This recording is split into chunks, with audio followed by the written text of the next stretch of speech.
नमस्कार बच्चों आज हम संस्कृत के व्याकरण भाग की पुनरावृत्ति करेंगे, जिसमें आज हम कारक परिचय यानी कारक के बारे में जानेंगे और पढ़ेंगे। तो आइए देखते हैं कारक परिचय यानी कारक परिचय, कारक का ज्ञान का रिवीजन शुरू करते हैं। कारक परिचय, कारक परिचय। तो बच्चों, कारक शब्द क्री धातु और रुल प्रत्यय से बना है। क्री धातु है बच्चों और रुल प्रत्यय है, जिसका अर्थ है करने वाला।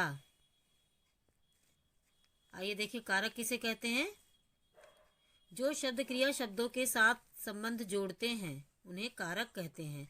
कह रहे हैं कि जो शब्द क्रिया शब्दों के साथ, जो हम क्रिया करते हैं, कार्य करते हैं, जो हम, वो हमारी क्रियाएं ही तो हैं, तो उन क्रियाओं के साथ जो शब्द संबंध जोड़ते हैं उन शब्दों को कारक कहा जाता है।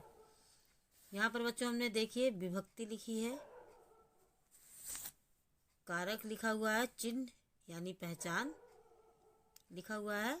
तो आइए देखें, विभक्ति प्रथमा विभक्ति है, कारक है कर्ता कारक और इसका चिन्ह है ने। बच्चों इसका लक्षण है, इसकी पहचान है काम करने वाला। द्वितीय विभक्ति है, कर्म कारक है, कर्म कारक का चिन्ह है को। इसका अर्थ यह है कि जिस पर क्रिया का फल पड़े, मतलब जिस शब्द पर, व्यक्ति पर, वस्तु पर, जो भी हो, उस पर क्रिया का फल पड़े तो वहां पर कर्म कारक होता है। तृतीय विभक्ति करण कारक, इसका चिन्ह है से के द्वारा। से के द्वारा कहाँ प्रयोग होता है? जिस साधन से क्रिया की जाती है उसमें तृतीय विभक्ति का प्रयोग होता है। तो कहते हैं जैसे कलम से लिखा या कलम के द्वारा लिखा, तो लिखने का कार्य किससे सिद्ध हो रहा है? कलम के द्वारा ही तो हो रहा है, तो कलम में तृतीय विभक्ति का प्रयोग होगा। चतुर्थी विभक्ति संप्रदान कारक, इसका चिन्ह है के लिए। बच्चों यहाँ पर जिसके लिए काम हो, तो किसके लिए काम हो रहा है उसमें चतुर्थी विभक्ति होगी। जैसे दीपक प्रकाश के लिए है, तो दीपक किसके लिए? प्रकाश के लिए है, तो प्रकाश के लिए यानी प्रकाश में चतुर्थी विभक्ति का प्रयोग होगा। पंचमी विभक्ति यानी अपादान कारक, इसका चिन्ह है से अलग होने पर। बच्चों अब आप यहाँ देख रहे हैं से चिन्ह करण कारक में भी है और से चिन्ह अपादान कारक में भी है, लेकिन से कारण, से में किसी चीज के द्वारा या किसी चीज से, किसी वस्तु से कार्य सिद्ध हो रहा है, और यहाँ पर अलग होने के अर्थ में है। तो कह रहे हैं जिससे कोई वस्तु अलग हो, जिससे कोई वस्तु अलग होती है, जहां से अलग हो रही है वहां पर पंचमी विभक्ति होता है। षष्ठी विभक्ति संबंध कारक, इसका चिन्ह का के की, रा रे री ना ने नी भी है बच्चों इसका चिन्ह। यहाँ पर संज्ञा या सर्वनाम शब्दों का संबंध जोड़े वह संबंध कारक होता है। संबंध कारक का चिन्ह का के की है।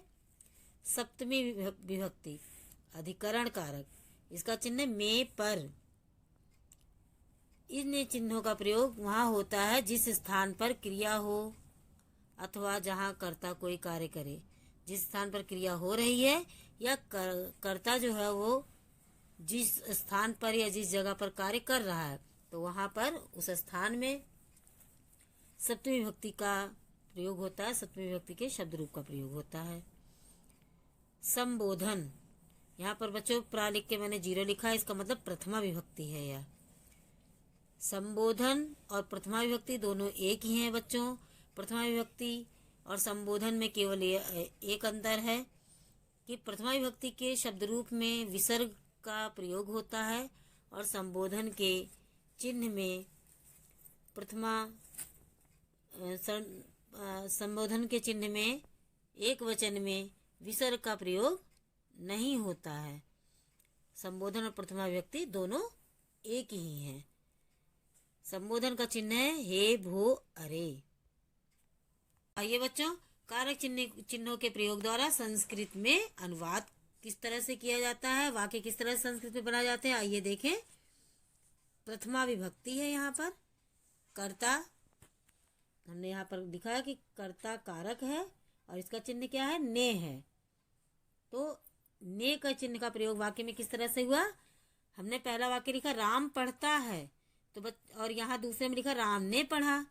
तो बच्चों यहाँ पर आप देख रहे हैं ने का चिन्ह नहीं आ रहा है। बच्चों, आप कर्ता कारक के चिन्ह के द्वारा अगर हम वाक्य बनाते हैं तो जरूरी नहीं है कि हर वाक्य में कर्ता का चिन्ह आपको दिखाई दे। जैसे आप देख रहे हैं यहाँ राम पढ़ता है, इसमें ने का चिन्ह नहीं दिखाई दे रहा है, ने नहीं दिखाई दे रहा है, लेकिन हम यहाँ पर प्रथमा विभक्ति के रूप का ही प्रयोग करेंगे। और यहाँ पर देखिए राम ने पढ़ा, तो यहाँ पर ने दिखाई दे रहा है, तो ने के कारण हम कर्ता कौन है, राम है, तो राम में हम प्रथमा विभक्ति के एक वचन का प्रयोग करेंगे। तो हमने यहाँ लिखा राम पढ़ता है के लिए संस्कृत में वाक्य लिखा रामा पठति, और राम ने पढ़ा के लिए लिखा है रामा अपठत। तो यहाँ पे वर्तमान काल का प्रयोग हुआ है कि राम पढ़ता है यानी पढ़ रहा है, तो हमने पठति लट लकार का रूप लगाया क्रिया में। और यहाँ पर राम ने पढ़ा यानी पढ़ चुका है, वह भूतकाल में हो गया यानी लंग लकार में हो गया, तो हमने लंग लकार के धातु रूप का एक वचन का यहाँ रूप लगाया, तो रामा अपठत हुआ। तो आप देख रहे हैं ने के कारण राम में कर्ता कौन है, राम है, तो ने कर्ता में हमने प्रथम विभक्ति के एक वचन का शब्द रूप लगाया। द्वितीय विभक्ति यानी कर्म कारक। कर्म कारक का चिन्ह क्या है, को है। अब यहाँ पर देखिए वह गीत को गाता है, तो आप देख रहे हैं वह गीत को गा रहा है। तो अभी यहाँ पर मैंने आपको बताया था कि जिस पर क्रिया का फल पड़े, तो गाता है, वह क्या गाता है, गीत को गाता है। तो कर्म क्या कर रहा है, गीत गाने का कर रहा है। तो यहाँ पर क्या कह रहे हैं कि गाता है जिस पर क्रिया का फल पड़े, तो गीत पर ही तो फल पड़ रहा है क्रिया का। तो हम यहाँ पर को के चिन्ह के कारण गीत में द्वितीय विभक्ति के एक वचन का प्रयोग करेंगे। तो लिखा हमने वह गीत गाता है, वह के लिए सह, गीत के लिए गीतम, द्वितीय विभक्ति के एक वचन का शब्द रूप लगाया, और गाना गाता है के लिए गायति, सह गीतम गायति। इस तरह से वाक्य बनाया। आइए अगला वाक्य देखिए बच्चों। तृतीय विभक्ति यानी करण कारक। करण कारक का चिन्ह क्या है, से के द्वारा। तो से के द्वारा, तो बच्चों आपको अभी मैंने समझाया भी है कि करण कारक के चिन्हों के साथ ही विभक्तियों के का प्रयोग किया जाता है। तो कह रहे हैं कि से के द्वारा, तो जिसके द्वारा कार्य किया जाए। कह रहे हैं कि जिस साधन से कोई क्रिया की जाए। तो बालक गेंद से खेलता है, तो खेलता है, खेलने की क्रिया हो रही किससे हो रही, किस साधन के द्वारा हो रही, गेंद से हो रही है ना। तो गेंद से खेलता है या गेंद के द्वारा खेलता है। तो यहाँ पर हम जिस साधन के द्वारा वह खेल रहा है, क्रिया कर रहा है खेलने की, उस साधन में तृतीय विभक्ति होगी। तो बालक गेंद से खेलता है, तो गेंद से, आप देख रहे हैं से का चिन्ह आया यहाँ पर। तो इसमें हम किसका प्रयोग करेंगे, तृतीय विभक्ति के शब्द रूप का प्रयोग करेंगे। और गेंद एक है, तो एक वचन का शब्द रूप लगाएंगे तृतीय विभक्ति का। तो हमने लिखा बालक के लिए बालकः, गेंद के लिए लगाया कंदुकेन, और खेलता है क्रिया है हमारी, तो इसके लिए लगाया क्रीडति। बालका कंदुकेन क्रीडति, बालक गेंद से खेलता है। चतुर्थी विभक्ति यानी संप्रदान कारक। इसका चिन्ह के लिए। कह रहे हैं कि राम ने पुस्तक को ज्ञान के लिए पढ़ा। तो यहाँ पर क्या कह रहे हो रहा है कि जिसके लिए काम हो अथवा जिसको कुछ देना या लेना हो। तो यहाँ पर जिसके लिए काम हो, किसके लिए काम हो रहा है, राम ने पुस्तक को ज्ञान के लिए पढ़ा। वह पुस्तक को पढ़ रहा है, किसके लिए पढ़ रहा है, ज्ञान के लिए पढ़ रहा है ना। यह भी तो एक काम ही है, नहीं तो पुस्तक ऐसी थोड़ी कोई पढ़ेगा, ज्ञान के लिए तो पढ़ाई करते हैं हम लोग।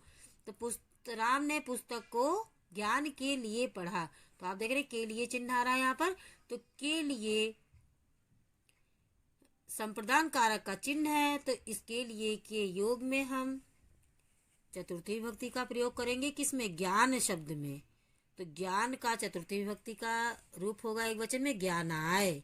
तो हम लिखेंगे राम ने, कर्ता हो गया तो रामा लिखा। पुस्तक को, तो आप देख रहे हैं यहाँ कर्म हो गया तो पुस्तकम लिखा। ज्ञान के लिए चतुर्थी विभक्ति का रूप लगाया, ज्ञानाय हुआ।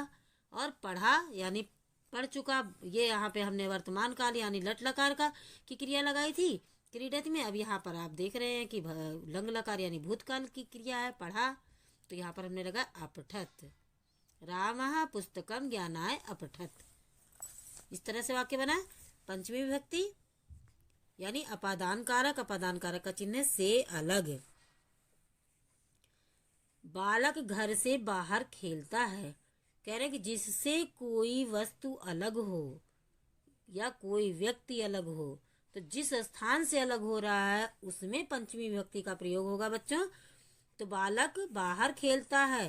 किससे बाहर खेल रहा है? घर से बाहर। इस तरह से आप प्रश्न कर लें कि बालक किससे बाहर खेलता है? घर से बाहर। तो घर से बाहर खेल रहा है तो घर से क्या हो रहा है? बालक अलग ही तो हो रहा है। तो यहाँ पर हम से का चिन्ह भी आया है, लेकिन किसके अर्थ में आया? अलग होने के अर्थ में।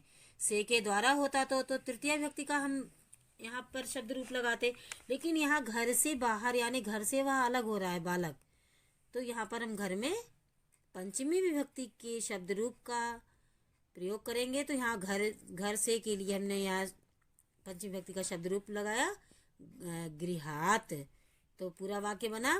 बालक के लिए बालका, घर से के लिए शब्द बना गृहात, बाहर के लिए बहि और खेलता है के लिए क्रीडति। बालका गृहात बहि क्रीडति। इस तरह से बच्चों वाक्य बना। षष्ठी विभक्ति संबंध कारक। इसका चिन्ह है काके की। गणेश महादेव के पुत्र हैं।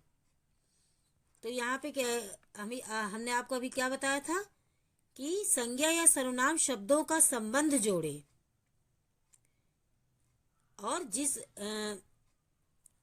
तो यहाँ पर आप देख रहे हैं संज्ञा से संज्ञा शब्दों का संबंध भी जुड़ता है, संज्ञा से सर्वनाम शब्द का भी संबंध जुड़ता है। तो जहाँ पर ये संबंध जुड़ते हैं उसमें, जिसमें ये संबंध जुड़ते हैं उसमें जो है षष्ठी विभक्ति का प्रयोग होता है। तो आप यहाँ पर देख रहे हैं काके की चिन्ह है, रारेरी चिन्ह भी है, नाने नी भी चिन्ह संबंध कारक का ही है। तो गणेश महादेव के पुत्र हैं। तो गणेश, प्रश्न कर लीजिए आप इस तरह से, गणेश किसके पुत्र हैं? तो महादेव के। तो आप देख रहे हैं के यहाँ पे षष्ठी विभक्ति का चिन्ह आया है। तो हमें महादेव शब्द में षष्ठी विभक्ति के शब्द रूप का प्रयोग करना है। किसके लिए? इस चिन्ह के अनुसार, क्योंकि षष्ठी यह संबंध कारक का चिन्ह है के। तो गणेश महादेव के पुत्र हैं। तो महादेव में हमने षष्ठी विभक्ति का शब्द रूप लगाया तो महादेवस्य रूप हुआ। तो गणेशः महादेवस्य पुत्रः अस्ति। गणेश महादेव के पुत्र हैं। इस तरह से वाक्य बना। सप्तमी विभक्ति अधिकरण कारक है। इसका चिन्ह है में पर। शेर वन में रहता है। तो आप देख रहे हैं में सप्तमी विभक्ति अधिकरण कारक का चिन्ह है। तो इस चिन्ह के कारण हम यहाँ पर वन में सप्तमी विभक्ति का शब्द रूप का प्रयोग करेंगे। कह रहे हैं कि जिस स्थान पर क्रिया हो अथवा जहाँ कर्ता क्रिया करे, जिस स्थान पर क्रिया हो रही है या कर्ता जहाँ पर क्रिया कर रहा है उस स्थान में सप्तमी विभक्ति होगी। तो शेर रहता है, कहाँ रहता है? वन में रहता है। तो रहने की क्रिया शेर कहाँ कर रहा है? वन में कर रहा है। तो वन में हमें सप्तमी विभक्ति के एक वचन के शब्द रूप का प्रयोग करना है। तो हमने यहाँ लिखा वने। शेर के लिए सिंहा, वन में के लिए वने और रहता है के लिए वसति। और निवसति शब्द भी लिख सकते हैं बच्चों। तो सिंहा वने वसति। तो बच्चों आपने देखा मैंने किस तरह से आपको यहाँ पर कारक चिन्हों का प्रयोग करते हुए संस्कृत में अनुवाद बताया। संबोधन। संबोधन का चिन्ह है बच्चों हे अरे भो। इसका प्रयोग बच्चों हम तब करते हैं जब किसी को पुकारा जाता है, जैसे हे राम या हे मित्र। इस तरह से किसी का भी नाम लेकर हम उसे पुकारते हैं तो वहां पर हम संबोधन कारक के चिन्ह का प्रयोग करते हैं। बच्चों संबोधन कारक, संबोधन और प्रथमा विभक्ति दोनों एक ही है। प्रथमा विभक्ति के ही शब्द रूप संबोधन में प्रयोग किए जाते हैं। केवल प्रथमा विभक्ति में विसर्ग लगाया जाता है शब्द रूपों के साथ, और संबोधन में नहीं लगाया जाता है, संबोधन का चिन्ह लगाया जाता है। तो बच्चों, अब मैं आपको सभी विभक्तियों का प्रयोग करते हुए वाक्य बताऊंगी कि किस तरह से कर्ता से लेके और संबोधन तक के चिन्हों का प्रयोग करते हुए वाक्य बनाया गया है। आइए देखें। हे रमेश, राम ने विज्ञान की पुस्तक को ध्यान से ज्ञान के लिए घर से बाहर जाकर बगीचे में पढ़ा। तो आप देख रहे हैं यहाँ पर वाक्य इस तरह से हमने बनाया। तो यहाँ पर आप देखिए, हे रमेश के लिए हमने क्या लिखा, संबोधन है यहाँ पर। तो हे रमेश के लिए लिखा हमने हे रमेश। राम ने, तो आप देख रहे हैं ने कर्ता, कारक का चिन्ह है ने, तो यहाँ लिखा रामः। विज्ञान की, तो यहाँ पर देख रहे हैं का की के, तो की क्या है, संबंध कारक का चिन्ह है। तो विज्ञान में हमने लगाया षष्ठी विभक्ति क्या है, एक वचन, विज्ञानस्य। पुस्तक को हमारा कर्म कारक का चिन्ह है, तो हमने यहाँ लगाया पुस्तकम। ध्यान से, यहाँ पर आप देख रहे हैं करण कारक का चिन्ह से, तो ध्यान से के लिए हमने लगाया तृतीय विभक्ति का शब्द रूप ध्यानेन। ज्ञान के लिए, तो ये क्या है, संप्रदान कारक का चिन्ह के लिए, तो हमने यहाँ पर चतुर्थी विभक्ति का शब्द रूप लगाया ज्ञान के लिए, शब्द के लिए ज्ञानाय। घर से बाहर जाकर, तो घर से बाहर आप देख रहे हैं यहाँ पर अलग होने के अर्थ में है कि घर से बाहर जा रहा है। तो यहाँ घर में हमने पंचमी विभक्ति का रूप लगाया गृहात। बाहर के लिए बहि और जाकर के लिए बहिर्गत्वा, गत्वा शब्द लगाया तो वही बहिर्गत्वा शब्द बना। बगीचे में, तो अधिकरण कारक का चिन्ह है में, आप देख रहे हैं अधिकरण कारक का चिन्ह है। बगीचे में पढ़ा, तो यहाँ पर हमने बगीचे में के लिए उद्याने शब्द लिखा और उसके बाद हमने पढ़ा के लिए अपठत लिखा।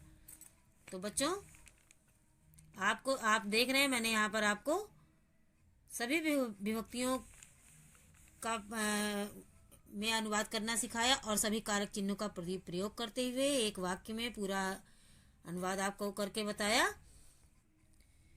जैसा कि आप देख रहे हैं, हे रमेश, रामः विज्ञानस्य पुस्तकं ध्यानेन ज्ञानाय गृहात् बहिर्गत्वा उद्याने अपठत्। तो पूरा वाक्य इस तरह से बना कि हे रमेश, राम ने विज्ञान की पुस्तक को ध्यान से ज्ञान के लिए घर से बाहर जाकर बगीचे में पढ़ा। तो इस तरह से पूरा वाक्य बना। बच्चों, आज हमने कारक चिन्हों का प्रयोग करते हुए संस्कृत में अनुवाद करना सीखा। आशा करती हूँ आपको अच्छे समझ में आया होगा। बच्चों, आपका गृह कार्य है, आप प्रत्येक कारक चिन्ह से, जितने भी कारक है चिन्ह हैं, उनमें से हर कारक चिन्ह से एक एक वाक्य आप बनाकर संस्कृत में उसका अनुवाद करेंगे। आशा करती हूँ आपको मैंने जो भी पढ़ाया और समझाया आपको अच्छे समझ में आया होगा। इसी के साथ धन्यवाद।